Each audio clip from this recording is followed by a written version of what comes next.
خوش آمدید. ہمارا رمضان ٹرانسمیشن آپ دیکھ رہے ہیں اور جیسے آپ کو علم ہے آج فتح مکہ کا دن ہے اور اس حوالے سے رسول پاک صلی اللہ علیہ وآلہ وسلم کا جو خطبہ ہے وہ اتنا بڑا چارٹر ہے. ایک فاتح کی طرف سے جو ڈیکلیریشن ہوتا ہے کہ اس کے اصول کیا ہیں, رہنما اصول کیا ہیں, آپ صلی اللہ علیہ وآلہ وسلم نے ان سب کا تعین کیا. اس حوالے سے ہم نے بات چیت کرنی ہے پروفیسر جاوید اقبال کھارا صاحب. پروفیسر صاحب, کیا شان ہے اس فاتح کی جو کہ رحمت للعالمین بھی ہیں کہ آپ صلی اللہ علیہ وآلہ وسلم مساوات انسانی کا اعلان کرتے ہیں اور کہتے ہیں اے گروہ قریش, اللہ نے تم سے جاہلیت کی نخوت اور آباء و اجداد پر فخر و غرور زائل کر دیا. سب انسان آدم سے پیدا ہوئے اور آدم مٹی سے بنائے گئے. تو یہ ایک کرائیٹیریا ہے. آج تک تو ہم اس پہ پورا نہیں اتر سکے. آج تک ہم حسب نسب پہ میں فلاں کا بیٹا ہوں, من کے پدرم سلطان بود. بسم اللہ الرحمن الرحیم. حضور نبی رحمت صلی اللہ علیہ وآلہ وسلم کی تشریف آوری کا ایک بڑا مقصد ہی انسانیت میں مختلف قسم کے جو تعصبات تھے ان کا ہی خاتمہ تھا. لسانی تعصبات تھے, نسلی تفاخر تھے, اور اسی سلسلہ میں جب حضور نبی رحمت صلی اللہ علیہ وآلہ وسلم کو یہ عظیم فتح ملی جو بعثت سے 21 سال بعد ایک مسلسل جد و جہد کے نتیجے میں ملی, تو حضور نبی رحمت صلی اللہ علیہ وسلم نے سب سے پہلے جو ہے انہی چیزوں کا خاتمہ کیا. کیونکہ جہاں نسلی تعصب آ جاتا ہے, جہاں نسلی تفاخر آ جاتا ہے, جہاں لسانی تعصب آ جاتا ہے, یہ انسانی عقل کو بہرا کر دیتا ہے اور انسان حق بات کو دیکھ کر بھی اس کے اوپر پھر عمل پیرا نہیں ہوتا, آنکھیں بند کر لیتا ہے. تو نبی کریم صلی اللہ علیہ وسلم نے بتایا کہ یہ تمہارا تعارف جو ہے یہ تو محض تمہارے قبائل, یہ تمہارے تعارف کے لیے ہیں, اور رب کے ہاں تو اسی کی عزت ہے جو تم میں سب سے زیادہ متقی ہے. ان اکرمکم عند اللہ اتقاکم. اور حضور نبی رحمت صلی اللہ علیہ وآلہ وسلم نے پھر اس کا ایک عملی مظاہرہ بھی فتح مکہ کے موقع پر کیا کہ حضرت بلال حبشی کو 10,000 صحابہ کرام کے جلوہ میں سے بلا کر بیت اللہ شریف کی چھت پہ چڑھا دیا اور کہا کہ آج کالا حبشی بے شک بلال ہے لیکن آج یہ اذان پڑے گا. کیوں؟ اس لیے کہ امیہ کے ظلم و ستم بھی اسی نے سہے, اور وہاں پر جو ہے اس نے احد احد کی صدائیں دی. تو آج بھی وہاں پہ بات کی کچھ لوگوں نے کہ چاہیے تو یہ تھا کہ کسی بڑے سردار سے اذان دلوا دی جاتی, چاہیے تو یہ تھا کہ کوئی گورے کلر کا ہوتا, لیکن حضور نبی رحمت صلی اللہ علیہ وسلم نے ان سب کی بات سنی اور ان کو بتایا بھی صحیح کہ میرے پاس تمہاری باتیں پہنچ چکی ہیں جو تم آپس میں کر رہے تھے ایک دوسرے سے. وہاں پہ جو ہے حارث بن حشام تھے اور ابو سفیان تھے, اس طرح کے لوگ آپس میں یہ باتیں کر رہے تھے. تو حضور اللہ صلی اللہ علیہ وسلم نے فرمایا کہ میں نے سنی ہے, لیکن وہ لوگ جو میرے جانثار رہے ہیں, جنہوں دین حق کی سربلندی کے لیے قربانیاں دی ہیں, جو دہتے ہوئے انگاروں کے اوپر جن کو لٹایا گیا ہے اور جنہوں نے رب تعالیٰ کے نام کی سربلندی کی جو ہے کلمہ بولنا نہیں چھوڑا, تو اب انہی کا حق ہے کہ انہی لوگوں کو بیت اللہ کی چھت پہ چڑھایا جائے. اور اس طرح حضور نبی کریم صلی اللہ علیہ وسلم نے ہر قسم کے تعصبات جو تھے ان کا خاتمہ فرمایا. یعنی جو انہوں نے کہا کہ کسی یہ حالانکہ یہ الفاظ جو ہیں یہ حجت الوداع کے ہیں, لیکن انہی کی ابتدا رکھ دی گئی تھی اس میں, وہ آپ نے کہا نہیں, صرف کر کے دکھا دیا کہ کسی گورے کو کسی کالے پر, کسی عربی کو کسی اجمی پر کوئی برتری نہیں. اس خطبے میں کچھ اور باتیں بھی تھیں جس میں حضور نبی کریم صلی اللہ علیہ وسلم نے یہ بھی فرمایا کہ آج کے بعد کسی کافر کے بدلے میں مسلمان کو قتل نہیں کیا جائے گا. پھر حضور نبی کریم صلی اللہ علیہ وسلم نے یہ بھی فرمایا کہ تمام مذاہب کے لوگ جو ہیں وہ ایک دوسرے کے وارث نہیں بن سکیں گے. یعنی اب ایک مسلمان کا وارث کافر نہیں بن سکے گا یا کافر کا مسلمان نہیں. اور حضور نبی کریم صلی اللہ علیہ وسلم نے یہ بھی فرمایا کہ البینۃ علی المدعی والیمین علی من انکر, کہ جو گواہی ہے وہ مدعی کے ذمہ ہے اور قسم جو ہے وہ انکار کرنے والے کے اوپر ہوگی. اور حضور صلی اللہ علیہ وسلم نے یہ بھی فرمایا کہ آئندہ کے لیے فجر اور عصر کے بعد کوئی نفلی نماز جو ہے وہ بھی ادا نہیں کی جائے گی. اچھا, بالکل صحیح. انسانی جان کی حرمت کا اعلان بھی آپ صلی اللہ علیہ وسلم نے فرمایا. آپ نے کہا کہ جو مطلب کہتے ہیں قتل عمد اور ایک سہون جو قتل ہوتا ہے, خطان بھی قتل ہوا, وہ کوڑے اور لاٹھی سے عمدن قتل کیے جانے کے مشابہ ہے, اور دیت جو ہے اس کا بھی آپ نے طے کیا. تو انسانی جان کی حرمت جو ہے یہ طے کرنا کتنا ایک ضروری اور خوبصورت قدم تھا ایک ایسے معاشرے میں جہاں پہ قتل و غارت گری عام تھی. ہاں جی, قتل و غارت گری صرف عام ہی نہیں تھی بلکہ اس کو باعث فخر سمجھا جاتا تھا, اور لوگ جو ہیں وہ انسانیت کو قتل کرنا اپنا محبوب ترین مشغلہ سمجھتے تھے, بہادر سرما سمجھتے تھے. حضور نبی کریم صلی اللہ علیہ وسلم نے بتایا کہ نہیں, ایک انسانی جان جو ہے بہت قیمتی ہے. آپ اس بات کا اندازہ یہاں سے لگائیں کہ حضور نبی کریم صلی اللہ علیہ وسلم نے بیت اللہ شریف کو مخاطب کر کے ارشاد فرمایا کعبۃ اللہ تیری بڑی عظمت ہے, تو بڑا مقدس ہے, بڑا محترم ہے, لیکن جو ایک انسانی جان ہے اس کی تکریم تو اس سے کہیں زیادہ ہے. اور یہاں پر میں ایک اور بات بھی کہنا چاہوں گا کہ انسانیت کے حوالے سے حضور نبی کریم صلی اللہ علیہ وسلم کا جو اسوہ ہے وہ ہمارے سامنے اتنا خوبصورت ہے کہ ایک مرتبہ حضور نبی کریم صلی اللہ علیہ وسلم تشریف فرما تھے, آپ کے سامنے سے ایک جنازہ گزرا, حضور نبی کریم صلی اللہ علیہ وسلم اس جنازے کی تکریم میں کھڑے ہو گئے. صحابہ کرام نے آپ صلی اللہ علیہ وآلہ وسلم کو بتایا کہ یہ تو کسی مسلمان کا جنازہ نہیں, یہ تو فلاں یہودی کا جنازہ ہے. تو حضور نبی کریم صلی اللہ علیہ وسلم نے فرمایا کہ کیا وہ یہودی انسان نہیں ہے؟ یہاں پر بھی حضور صلی اللہ علیہ وسلم نے انسانیت کی تکریم کا درس دیا کہ اگرچہ ان کا مذہب ہمارے مذہب کی طرح نہیں, لیکن اس کے باوجود بھی ایک انسان جو ہے, انسانی خون جو ہے, اس کی ایک تکریم ہے اور اس کی ایک حرمت ہے. آج ہم دیکھتے ہیں بدقسمتی سے کہ بالخصوص یہاں پاکستان میں بھی اور باہر کی دنیا میں بھی لوگ خود کش حملوں کے ذریعے اور مختلف طریقوں کے ذریعے انسانی جانوں کے درپے ہو جاتے ہیں, تو ان کو ان چیزوں کے اوپر بھی غور کرنا چاہیے. میں تو یہ سمجھتا ہوں کہ یہ ہو ہی نہیں سکتا کہ ایک بندہ جو کلمہ پڑھنے والا ہو اور حضور نبی کریم صلی اللہ علیہ وآلہ وسلم کی یہ روشن تعلیمات جس کے سامنے ہو, پھر وہ کسی انسان کو ایذا یا تکلیف پہنچائے, تو یہ ہماری سمجھ سے تو بالا تر ہے. بالکل صحیح. یہ 8 سال پہلے ستائے گئے مسلمان, جیسے آپ نے خود کہا سیدنا بلال حبشی رضی اللہ تعالیٰ عنہ کے جو ظلم کیے جا رہے تھے, اذیتوں کے پہاڑ توڑے جا رہے تھے جن پہ, اور ہجرت کرنے پہ مجبور کر دیے گئے تھے, 8 سال کے مختصر عرصے میں وہ اتنی شان سے داخل ہوتے ہیں کہ فاتح ہیں, اور رسول پاک صلی اللہ علیہ وسلم یہ اعلان کرتے ہیں کہ جو لڑے نا اس کے ساتھ لڑائی نہیں کرنی, یعنی کوئی قتل و غارت گری کا حکم نہیں ہے. چند لوگ جو کہ خود لڑنے کے لیے آتے ہیں صرف ان سے مقابلہ کیا جاتا ہے. کہا جاتا ہے کہ جو اپنے گھروں کے دروازے بند کر لے وہ امان میں ہے, جو بیت اللہ میں آ جائے وہ امان میں ہے, جو ابو سفیان کے گھر میں چلا جائے وہ امان میں ہے. سو یہ کس قسم کی جو آج اسلاموفوبیا کی بات ہوتی ہے, مغرب ہمیں ایک دہشت گرد انتہا پسند کے طور پہ پینٹ کرتا ہے, جبکہ یہ ہمارے یہ جو نمونہ ہے کہ اتنی بڑی فتح اور دشمنوں کے ساتھ ڈیل کر رہے ہیں, لیکن وہاں پر بھی قتل و غارت گری نہیں ہے, وہاں پر بھی انتہا پسندی نہیں ہے, وہاں پر بھی جو ہے وحشیانہ اقدامات نہیں ہیں. دیکھیں جی, مغرب ایک مائنڈ سیٹ بنا کر بیٹھ گیا ہے, حالانکہ حقائق اس کے بالکل برعکس ہیں. اسلام دین رحمت ہے, اسلام دین محبت ہے. اسلام نے محبت, رواداری, تحمل, برداشت, عفو و درگزر, ان ساری چیزوں کو فروغ دیا. فتح مکہ کے ہی موقع پر جب 10,000 کا لشکر گزر رہا تھا, مکہ اور مدینہ کے درمیان جب یہ لشکر پہنچا تو ایک مقام پہ ارج کے قریب جو ہے وہ ایک کتیا کی بچے جو ہے اس نے تازہ جن رکھے تھے, تو حضور نبی کریم صلی اللہ علیہ وسلم نے 10,000 کے لشکر کا راستہ بدلی کروایا اور وہاں پر ایک صحابی کی ڈیوٹی لگائی کہ تم نے ان کی حفاظت کرنی ہے.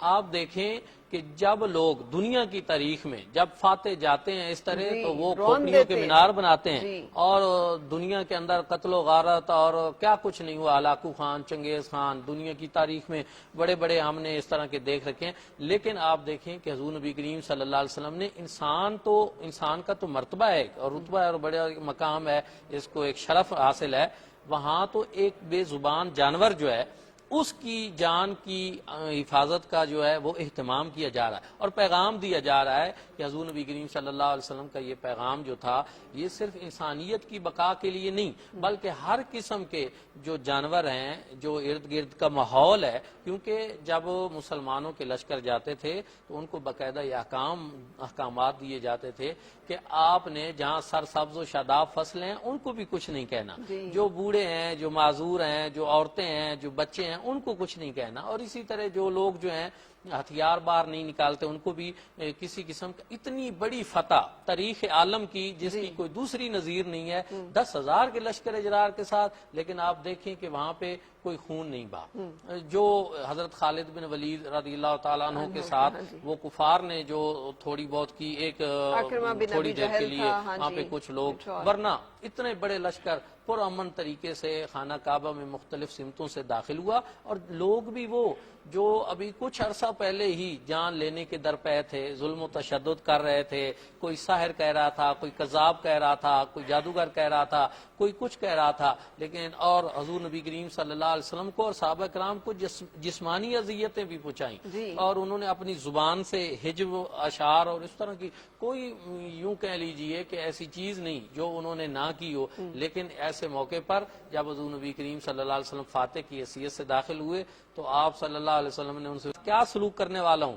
تو وہ کہتے ہیں جی آپ تو نبی کریم ہیں، اخن کریم ہیں اور ابن اخی کریم ہیں، کہ آپ خود بھی کرم والے ہیں، کرم کرنے والے ہمارے بھائی ہیں اور کرم کرنے والے ہمارے بھائی کے بیٹے ہیں۔ تو یہ ان کا اشارہ تھا کفار مکہ کا اس طرف کہ جس طرح حضرت یوسف علیہ السلام کے بھائیوں نے جو ہے ان کے ساتھ جو کیا اور پھر حضرت یوسف علیہ السلام نے جو کی، حضور نبی کریم صلی اللہ علیہ وسلم بھی سمجھ گئے اور آپ نے فرمایا ہاں ٹھیک ہے، آج میں بھی تمہارے بارے میں وہی کہتا ہوں جو حضرت یوسف علیہ السلام نے اپنے بھائیوں کے بارے میں کہا تھا کہ لا تثریب علیکم اليوم اذهبوا فانتم طلقاء، کہ آج تمہارے اوپر کوئی باز پرس نہیں، آج چلے جاؤ، آج سے تم آزاد ہو، کسی قسم کی تمہیں کوئی اب یہ کتنا بڑا اعلان ہے کہ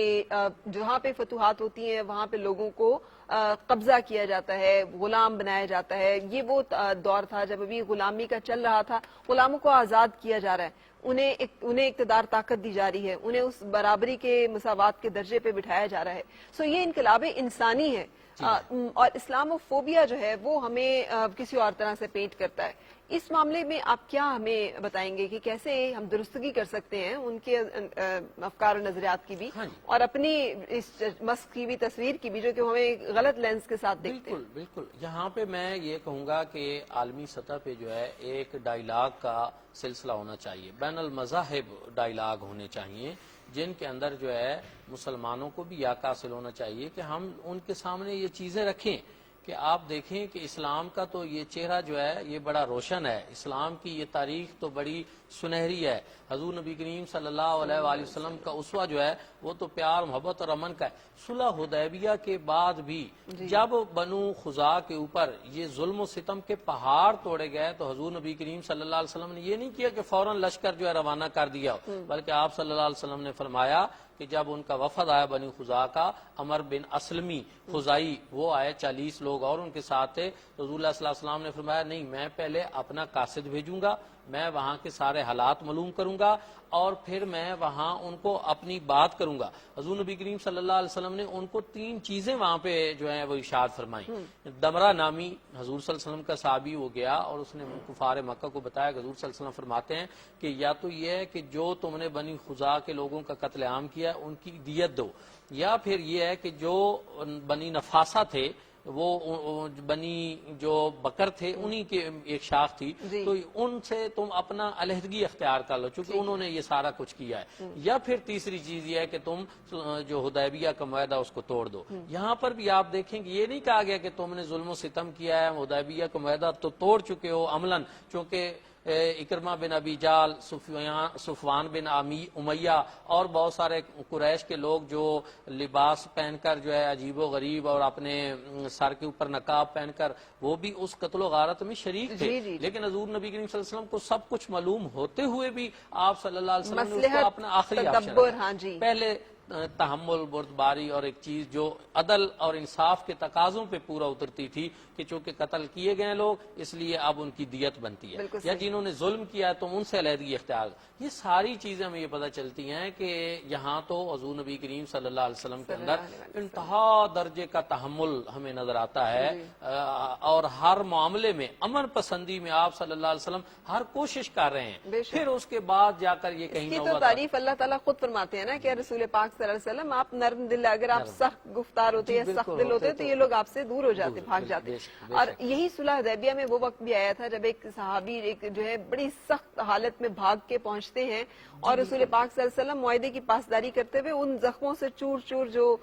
صحابی ان کو بھی واپس بھیج دیتے ہیں، اور وہ صرف امن کی خاطر، صرف امن کی چونکہ معاہدہ ہو چکا ہے، اب ہماری وجہ سے دوبارہ جنگ نہ ہو جائے، اس لیے اگرچہ حضور صلی اللہ علیہ وسلم کو اس کی صورتحال دیکھ کر بہت تکلیف گزری تھی، آپ کے قلب اطہر کے اوپر یہ بات بڑی گراں گزری تھی، لیکن پھر بھی وہاں پہ حضور نبی کریم صلی اللہ علیہ وسلم نے یہ ایک طرح کے اپنے جذبات کی، احساسات کی قربانی دے دی کہ تاکہ دنیا کے اندر جو ہے یہ امن اور یہ سلسلہ قائم ہو۔ صلح جوئی کے لیے ہر ممکن کوشش کی، لیکن جب بار بار معاہدوں کو توڑا گیا اور قرآن پاک میں بھی اللہ تعالیٰ کی طرف سے جسے کہنا چاہیے برات آ گئی کہ یہ جو بار بار عہد شکنی کرتے ہیں ان کے ساتھ اب جنگ ہے اور ان کے ساتھ اب کھلا آپ نے لڑنا ہے، تب رسول پاک صلی اللہ علیہ وسلم کی طرف سے یہ تمام پیش قدمی جو ہے وہ ہوتی ہے۔